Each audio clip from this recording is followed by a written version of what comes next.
It's a big day at one of America's last great manufacturers, Boeing. Is this a great day or what?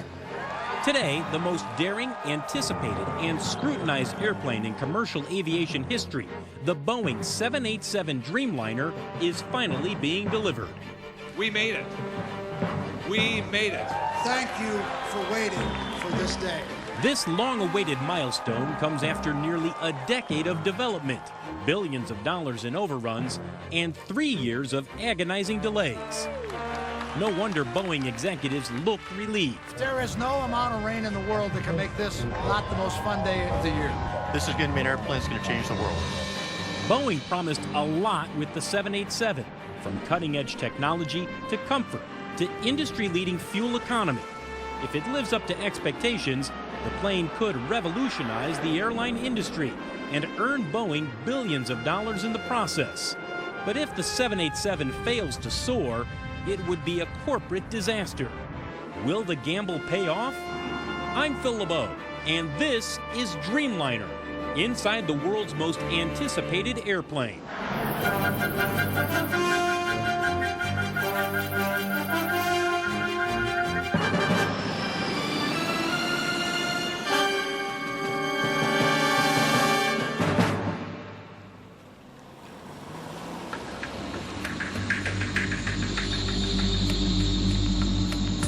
It's close to midnight, and Boeing workers are scrambling to bring another 787 together. Do you have some wire cutters on you? Come on forward.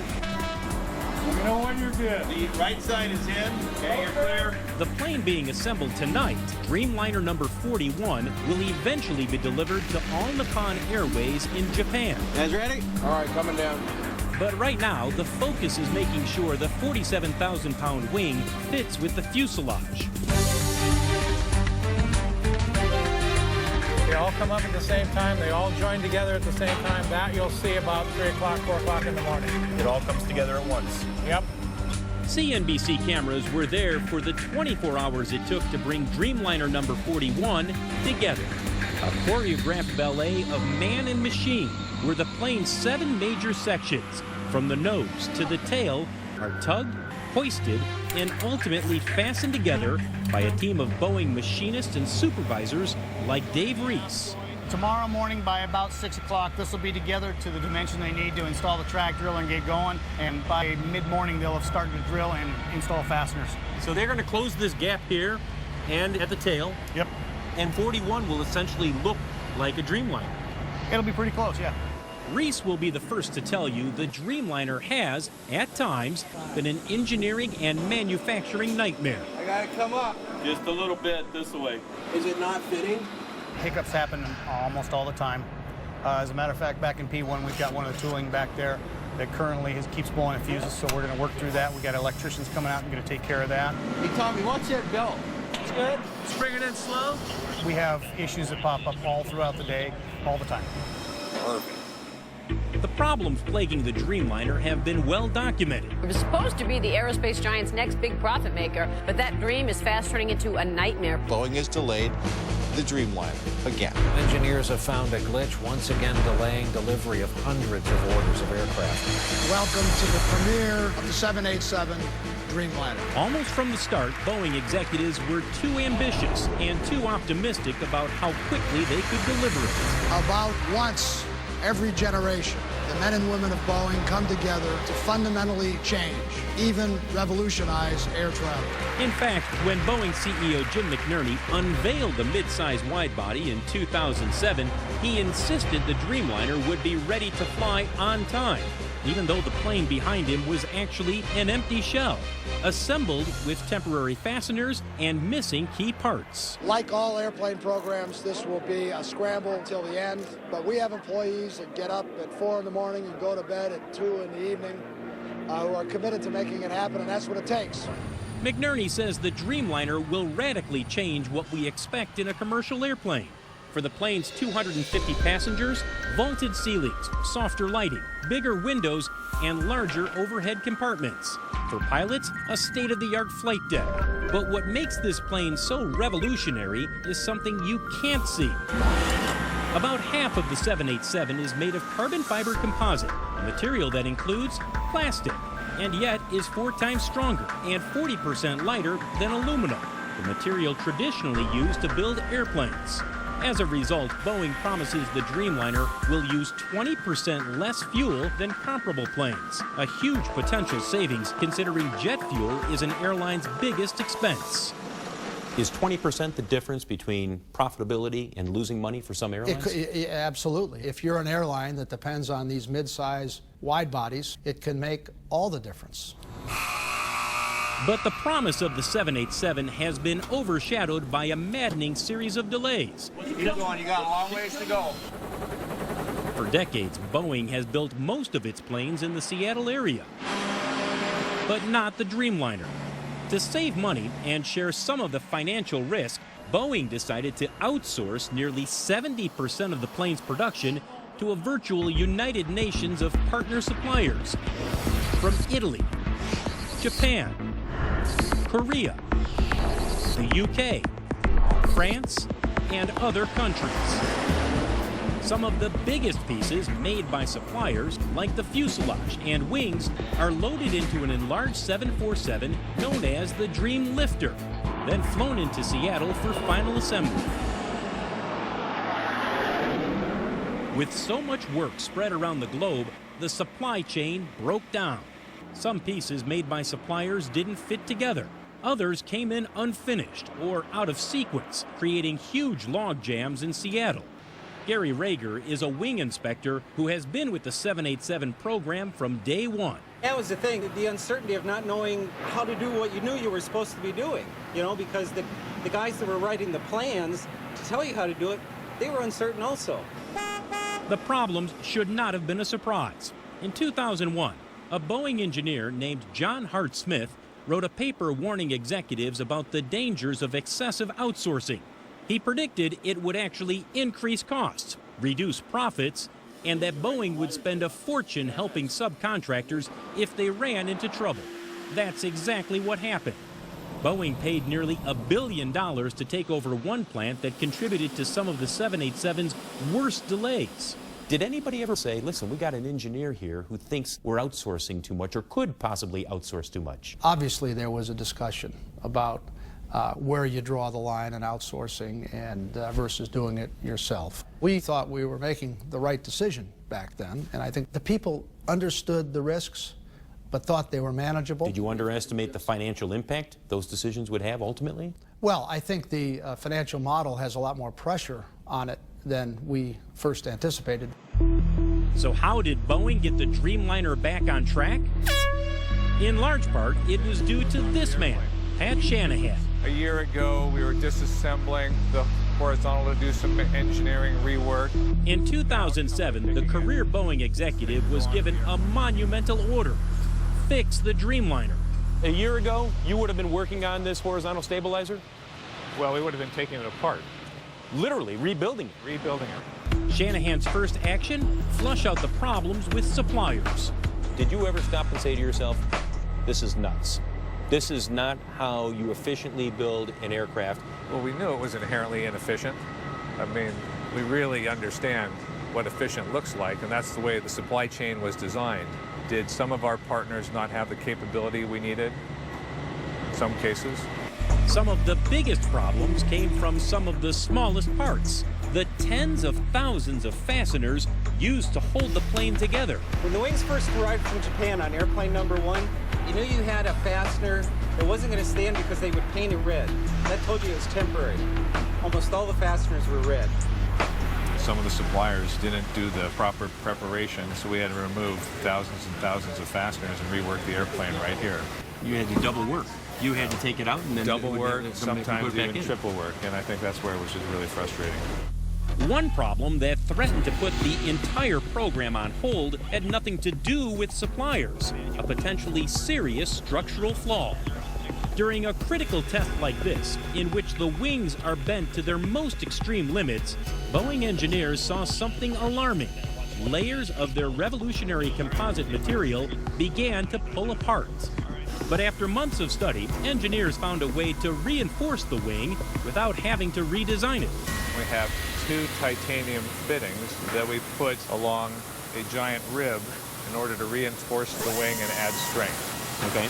And it was as simple as that. As simple as that, but it was key. We didn't have to stop the line. We didn't have to do a major redesign. It could have been a showstopper. The 787 team has seen plenty of potential showstoppers, and they've been costly. It's estimated Boeing has spent between $17 and $23 billion developing and building the Dreamliner. Was it a waste? Not according to Wall Street analyst Heidi Wood. Here's where we need to be fair. We can see the overrun now. We cannot see the brilliance of the plane yet, but I would argue that if we were looking in 2022 and looking backwards, we will probably applaud and say that this is yet again one of the best planes that Boeing has ever designed. So far, 56 customers have ordered more than 800 Dreamliners, the most successful launch of a new commercial plane in Boeing history, and a leg up on its chief rival, Airbus. But some analysts say Boeing will have to sell 1,000 planes before it recoups its investment. Still, Wood insists the 787 will prove to be a lucrative plane for decades to come. The 787 is without a doubt going to be a game changer. Every airline quickly realized what happens if their competitors are flying the 787, what is going to happen to their passengers. That is why there was such a thundering demand for the plane, and it was like dominoes. I know it's raining, but is this cool or what? Boeing executives can smile now. The new plane is finally going into service. But it may be years before Boeing knows if the 787 is a Dreamliner come true. What do you think the 787 has done to Boeing's reputation? Well, it's hurt our reputation, and I think that's the frustrating part about this project. Now we have to demonstrate we can build and deliver the airplanes and support them as promised, but it's set us back. Setbacks that don't end with the first flight. Up next, battling public perception. Can one plane really change the way we feel about flying? The airline don't care nothing about you. Lost my luggage. No one's helping me. It's a complete disaster. What the Dreamliner may mean for you when we come back.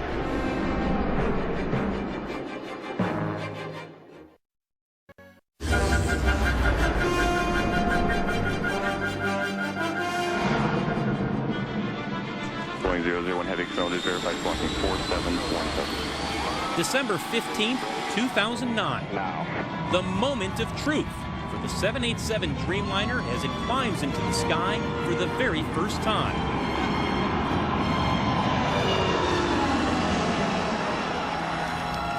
The day is overcast, but the maiden flight is picture perfect to Boeing executives. To see that thing move along was just exciting. And then when it lifted off, it was just fantastic. This is the first of more than 1,000 test flights for the Dreamliner. For the next 20 months, a fleet of 6 will be put through a grueling menu of abuse. From dragging the tail on the ground to slamming on the brakes, to enduring hundreds of stalls to see how well it recovers. LaPont 78, turn left heading 07. Pilots wrench the controls to make the wings shudder and land the plane in 35-mile-an-hour crosswinds severe enough to close most airports. On the ground, they're literally frozen to minus 45 degrees, then baked to 115, and frozen again. The way I would think Siberia would be. Definitely cold. The goal? To ensure the plane flies safely and reliably. But with the 787, Boeing is promising something more, something dramatic, to change the very way it feels to fly. So when you walk in here, first thing I notice is it's wide open. Yeah, I hope so. That's what we want you to notice. We want Boeing's Blake Emery has spent nearly a decade studying what people want from the moment they step aboard. The main thing we're after as someone crosses the threshold is to have a psychological break from everything that went before. The parking, the traffic, the security lines, the rushed sense of trying to make your plane. So we walk in here and you want us to have a different feeling. Exactly.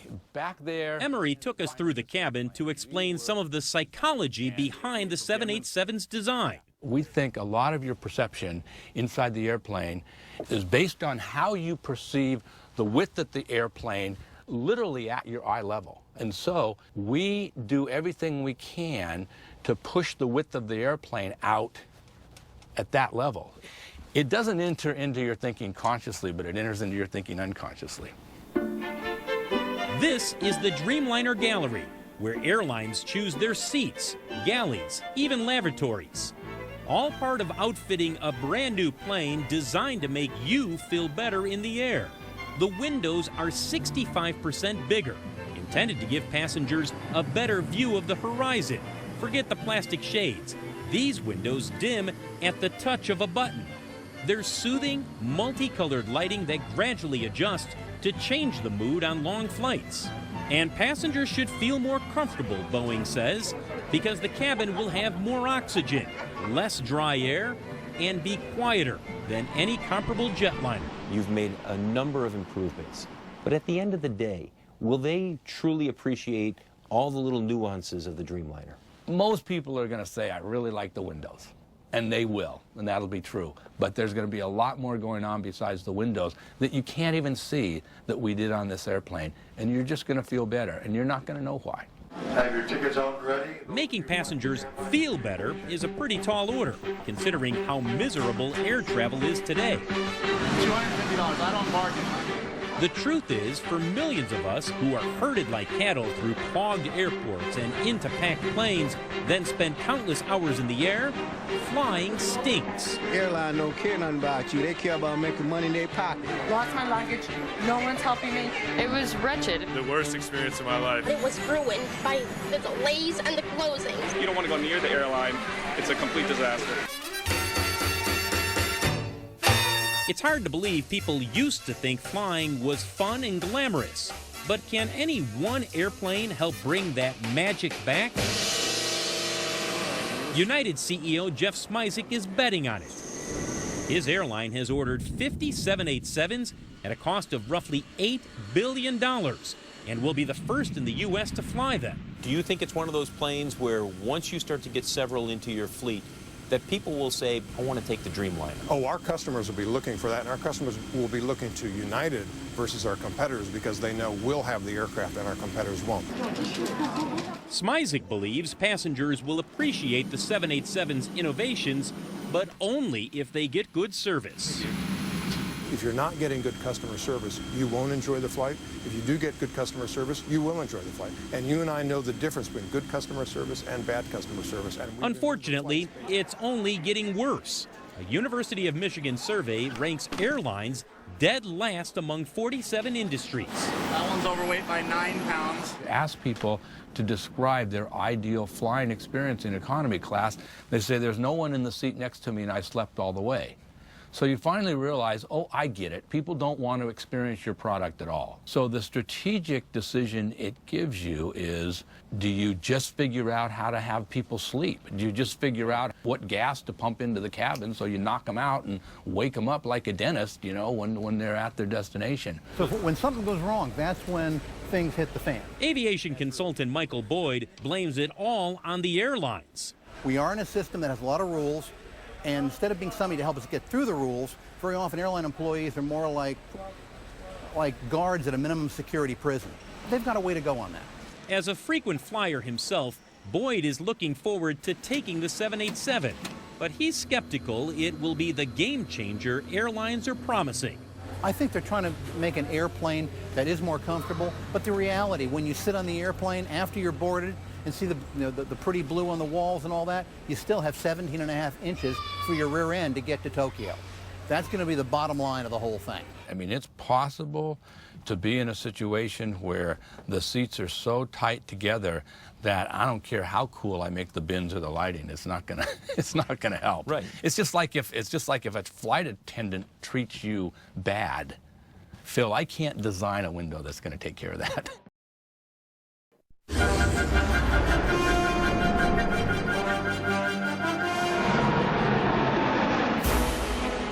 It happens every 3 seconds. A Boeing plane takes off somewhere in the world.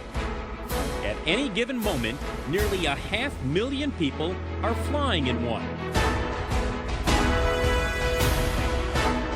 But there's another Boeing plane that doesn't carry a single passenger. The Scan Eagle weighs less than a packed suitcase, costs roughly $100 grand, and is the new darling of Boeing's $32 billion a year defense division. Some of Boeing's most important defense research is done here in Oregon's Columbia River Gorge, home to a free-spirited defense contractor named Charlie Guthrie. Harebrained ideas come from all corners of the company, and many of those really pan out. Guthrie is Chief Technology Officer at In-Situ, the Boeing subsidiary that makes the Scan Eagle. Okay, so commonality, interchangeability, and he spent most of his career developing weapons, but the Scan Eagle doesn't carry any. It's a drone, what the military calls an unmanned aerial vehicle, or UAV. Undetectable at 2,000 feet, it uses video and thermal imaging to track enemy movements and pinpoint weapons they've just used, all while staying aloft for 24 hours at a time. The Scan Eagle, at virtually moments' notices, it can be launched, it can get out to the area that it needs to be. The folks on the ground don't know it's there, so they don't change what they're doing. Guthrie took us to Oregon's high desert to fly Boeing's tiny eye in the sky. Setting it up takes literally a minute. No tools required, just the tug of a cord. 3, 2, 1. Wow, look at that. The robotic bird is controlled from a mobile command unit as it patrols the sky above us. It's been about 3 minutes since we launched the Scan Eagle, and I can't see it anywhere. And I can't even hear it. But one thing is for sure, the Scan Eagle can see me. The Scan Eagle sees a lot. At any given time, there are nearly 24 of them over hotspots like Iraq, Afghanistan, and Libya. U.S. Navy SEALs used it to help rescue Captain Richard Phillips from Somali pirates in 2009. Thanks, guys. Yep. Thank you very much. When you saw that mission take place and you realized the role that Scan Eagle played, what did you think? It was a quiet acknowledgement around the company, and we knew we couldn't talk about it a lot until we were given permission to. And then when you heard that it played out successfully? Oh, it was a celebration here. Boeing has helped the U.S. wage war for nearly a century. B-17s helped cripple Nazi Germany. And 2 B-29s, including the Enola Gay, dropped the atomic bombs that put an end to World War II. In the 60s and 70s, the B-52 carpet-bombed Vietnam. And it's still in service today. With aircraft like the F-15 and F-18 fighter jets, Apache helicopter, and C-17 cargo plane, defense earns fully 1/2 of Boeing's annual revenues. While the bottom line has soared, the company's reputation has taken some big hits. 100 air refueling tankers from Boeing, as a growing scandal over that deal has led to the firing of 2 top Boeing officials. In the late 90s and early 2000s, Boeing's defense division was embroiled in several scandals, all in an attempt to gain financial advantage in major government contracts. It has been the worst, sleaziest ripoff of the taxpayers that I have ever seen in my 21 years here. Nick Schwellenbach is with the Project on Government Oversight, a nonprofit watchdog group. The common theme here is ethical shortcuts, not doing the right thing to get a leg up over your competitors. Like the infamous scandal of 2003, when Boeing won a $20 billion contract to replace Air Force refueling tankers. One of Boeing's top executives essentially bribed one of the Air Force's top procurement officials to steer a large contract their way in exchange for a job with Boeing. A crime that ended with the Air Force official and Boeing CFO in jail. At a high level within the company, there was a message that came down. It's okay to do things without a sense of fair play. And they got busted, and they got busted in a hardcore way. Jim McNerney, CEO since 2005, doesn't deny there were scandals, but he says those days are history. You've been on the board since 2001. You've seen the scandals that have happened. What went wrong? I think people didn't know what the rules were. Now, that's no excuse. And I think that there were some historical ways of behaving that were no longer tolerated in the world that we all found ourselves in 2000, 2001. When I ended up taking over the company, I think the single most important thing on my mind was to make it absolutely clear what behaviors are tolerated and what aren't. Since McNerney took over, Boeing has had no major ethics scandals. And in early 2011, the company won the Air Force tanker contract with a new bid that withstood harsh scrutiny. Welcome news in an era that promises shrinking defense budgets. To face that challenge, Boeing is developing new drones in its secretive St. Louis facility called Phantom Works. There's the Phantom Ray, an unmanned stealth fighter. And the Phantom Eye, a spy plane designed to cruise for 4 days at 65,000 feet. Like the Scan Eagle, they're meant to give Boeing's defense division a lift with new, sometimes unorthodox ideas. Do you have a crazy idea in the past that at the time you thought, that's ridiculous, that'll never work? Probably the first one, and still one of the most important for the company, is the way we picked the airplane out of the air on a rope. When I first saw that, I thought, this'll never work. But it does. The Scan Eagle can be retrieved without a runway, a low-tech breakthrough that makes Guthrie grin. You've seen a lot of things in your career at Boeing, but you get a smile watching this. I've spent the majority of my career trying to figure out how to blow stuff up. Did pretty good at it, and this is a whole different career, a whole different look at things, and figuring out how to save lives and guard our troops.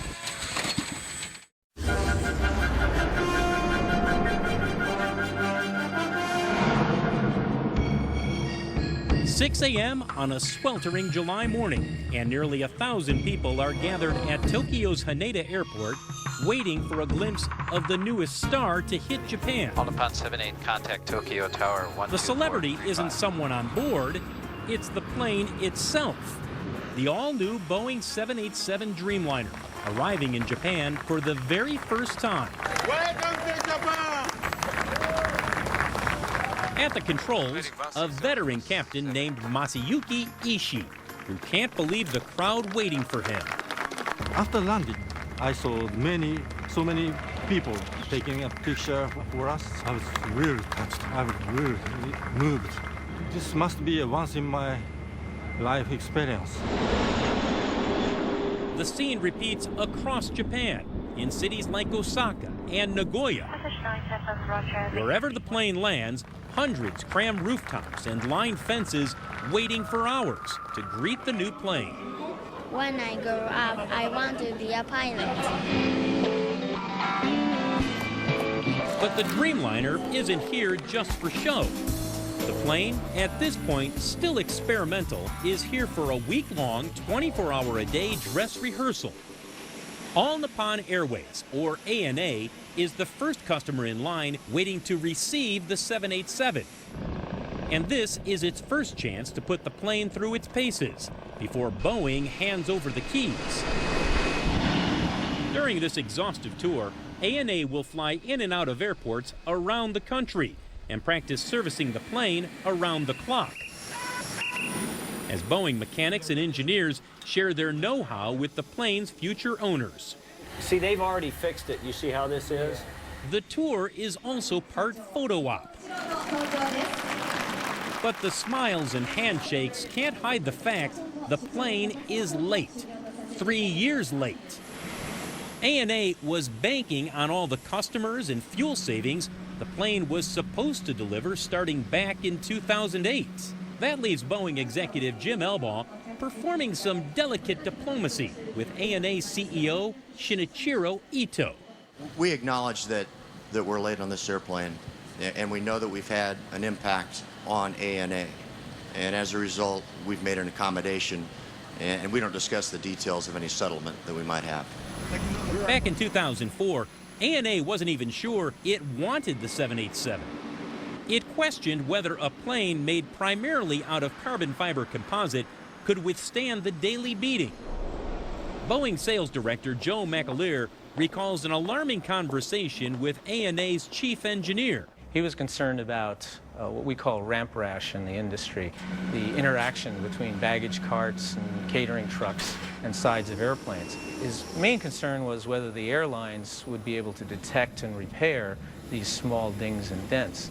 ANA is an extraordinarily technically competent airline, and if they weren't going to endorse composites in our new airplane, it's highly unlikely anybody else was.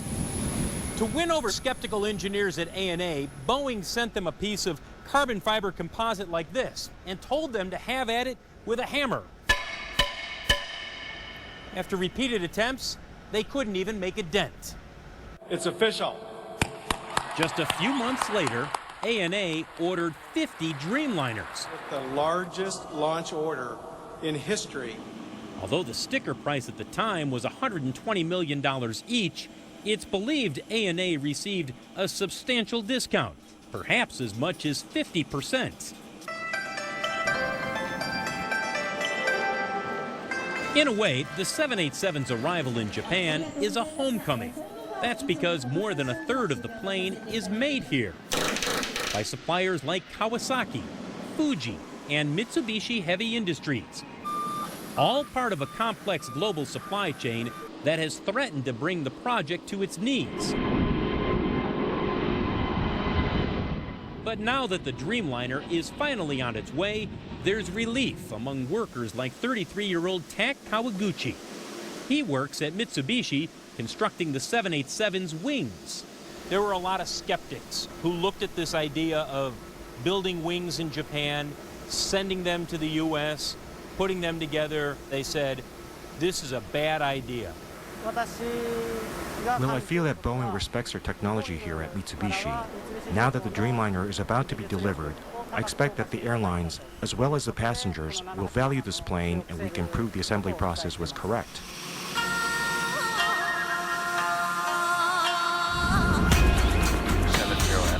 Clear to land, runway. Days later at Nagoya Airport, Kawaguchi and hundreds of his co-workers get a chance to see the Dreamliner up close for the very first time.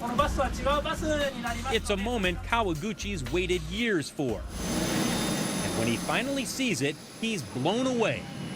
Like a proud parent, he delights in every detail, even the lavatory. But the real highlight comes when he finally emerges and walks under one of the wings he helped build. This is the first time to see the real wings with the whole aircraft. And you're proud to be a part of it? Yes, of course. The end of an epic journey from a Seattle drawing board to the skies over Japan, with plenty of turbulence along the way.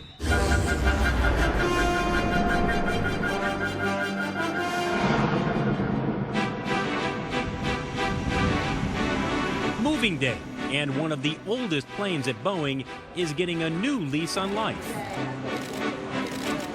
The 747-8 Intercontinental, the newest and largest version of the company's iconic jumbo jet, is taking off for the first time.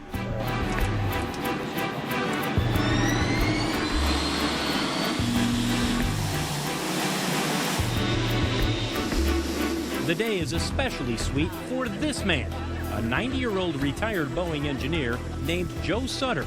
He was the chief designer of the original 747. Somebody would have told you way back when, 40 years ago, that you'd be out here on a day like this. It's a little hard to imagine a program would last this long, but it started out right and to fit the market, and it still fits the market.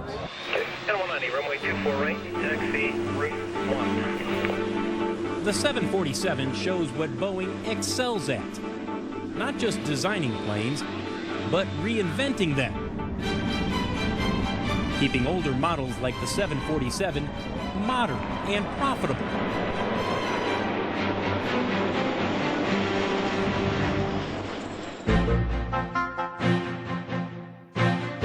I always say there's no such thing as a routine test flight. Dennis O'Donohue is Boeing's chief test pilot. Today we'll intentionally fly outside the envelope of the airplane. O'Donohue's role is key to updating the 747, an expensive undertaking, but still a bargain compared to creating a completely new model. He puts the plane through a series of severe maneuvers. I'd like to move on to doing the roller coaster. Tossing engineers into near weightlessness. Okay, here comes a little bit of a push. Comes a little bit of a pull. It's phenomenal to come back at this point in a development program and have no issues with the airplane. It's ready to go fly right now. Test flights, rollouts, and deliveries are milestones in Seattle. Moments of pride passed down from one generation to another. The story of Boeing is one of amazing feats of engineering, but it's also the story of the people who build the planes. Workers like Dina Bartman, who have Boeing in their blood.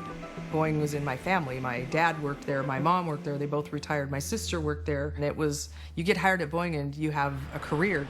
Bartman is one of 80,000 Boeing workers here in Seattle. More than a third of them are plane builders who belong to the International Aerospace Machinist Union. You guys have enough training plans for... Without the union, Bartman says, her life would be harder. Everything would be lower. It'd be a lower standard of living than what I have right now. After 22 years at Boeing, she makes $67,000 a year. We're not begging for our next meal, but we're not getting rich on the other hand either. The machinists have built Boeing's planes since 1935.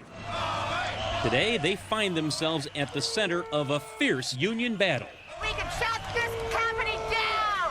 The union has gone on strike 5 times in the last 30 years, a contentious relationship that only grew worse when Boeing opened a second assembly line for its hot new 787 here in Charleston, South Carolina, at a non-union shop where production cannot be stopped by a strike. In 2010, Jim Elbaugh, president of Boeing Commercial Airplanes, said the company decided not to build the additional plant in Washington due to concerns over union troubles, a statement that has come back to haunt him. The overriding factor was not the business climate, and it was not the wages we're paying people today. It was that we can't afford to have a work stoppage, every 3 years.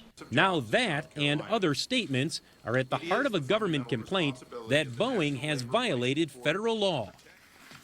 Catherine Fisk is a professor at the University of California at Irvine Law School. When a company transfers work or decides to expand production in one location rather than in another, and does it to discriminate against the employees who supported the union, that's illegal.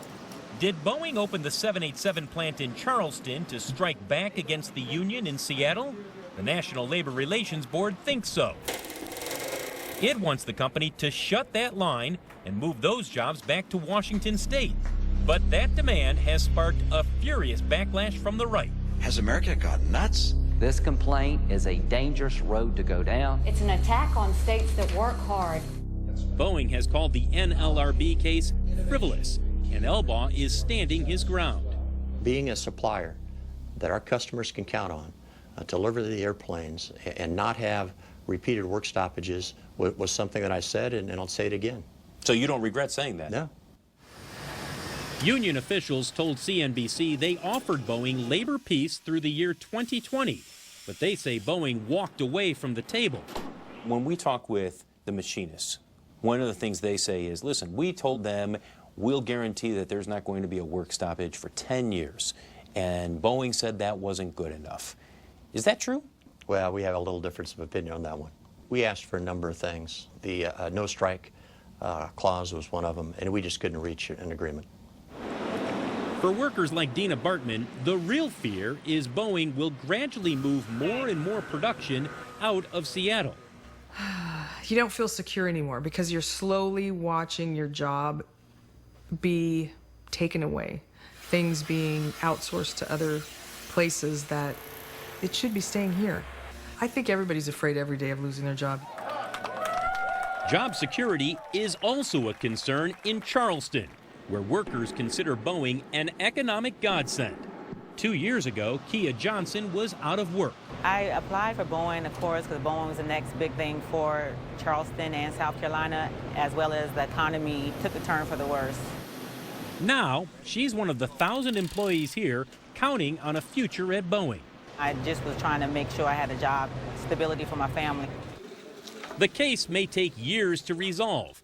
However it turns out, it will touch thousands of workers, affect dozens of airlines, and involve billions of dollars. In this business, the margin of error can be as thin as the air at 40,000 feet. And even when a gamble pays off big, as the new 787 Dreamliner may, it's often measured in painful lessons learned. Deadlines missed, budgets blown, all in pursuit of a gleaming jetliner for a new generation. It's gratifying that we got the product right. I think what got underestimated was the ability to do it. You were too ambitious. Yeah, I think that's the story. I think we reached too far. My mother called me up once and said, well, what's it like working on the 787? And I told her it's like being in a rodeo. If you don't mind getting your ribs broken and your lungs crushed, it's a hell of a ride. This has been a hell of a ride. I'm Phil LeBeau. Thanks for watching.